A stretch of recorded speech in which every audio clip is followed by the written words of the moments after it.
जब बचपन की हंसी सड़कों पर खो जाती है तब तिरंगे की शान અધૂરી રહ જાતી હૈ. તેના હાથમાં તિરંગા હતા પણ તેના બાળપણમાં સ્વાતંત્ર્ય ન હતું. મેં રોકાઈ અને રેન્ડમ સવાલ પૂછ્યો, તું ભારત દેશ માટે શું કરે છે? તેણે નિસંકોચ જવાબ આપ્યો, ઈમાનદારીથી જીવવાનો પ્રયત્ન. ઈમાનદારી. મને લાગ્યું આ શબ્દ તેણે ક્યાંક ચોપડીમાં વાંચ્યો હશે. મેં તેની પાસેથી બેજ લીધો ત્યારે તેણે એવી રીતે લગાવ્યો જાણે ભારતનો રંગ મારી ધડકનમાં બાંધી રહ્યો હોય. દીદી, હું બાળ મજૂર નથી. મારું નામ અકબર છે. 5મા ધોરણમાં ભણું છું. રોજ શાળાએ જાઉં છું.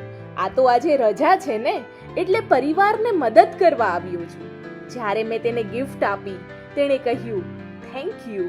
મેં પૂછ્યું, શું તું બધી નોટ ઓળખી શકે? તેણે કહ્યું, આ છે 500ની ઝગમગ, જેમાંથી મારા ઘરનું કરિયાણું આવી શકે.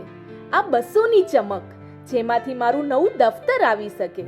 આ 100ની ટીમટીમ, જેમાંથી રવિવારીમાંથી એક કપડાની જોડી આવી શકે. અને આ છેલ્લી અને નાની નોટ 20ની ઈમાનદારી. મેં કહ્યું, તને જે નોટ જોઈએ એ તું લઈ લે.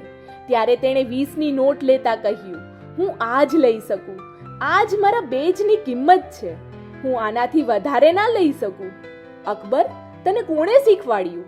તેણે ગર્વથી કહ્યું, મારા મમ્મી પપ્પાએ, જેઓ સામેના ફૂટપાથ પર રાષ્ટ્રધ્વજ વેચી રહ્યા હતા. મેં તેના પિતાને આખી ઘટના કહી ત્યારે તેમણે કહ્યું, હકથી વધારે લેવું એ લાલચ છે, ઓછું લેવું એ ત્યાગ, પણ હક જેટલું લેવું એ સાચી ઈમાનદારી. મેં મારા ખિસ્સામાં જેટલું હતું એ બધું તેના ખિસ્સામાં મૂકવાનો પ્રયત્ન કર્યો. ત્યારે તેણે કહ્યું, દીદી, મારો ખિસ્સો ફાટેલો છે.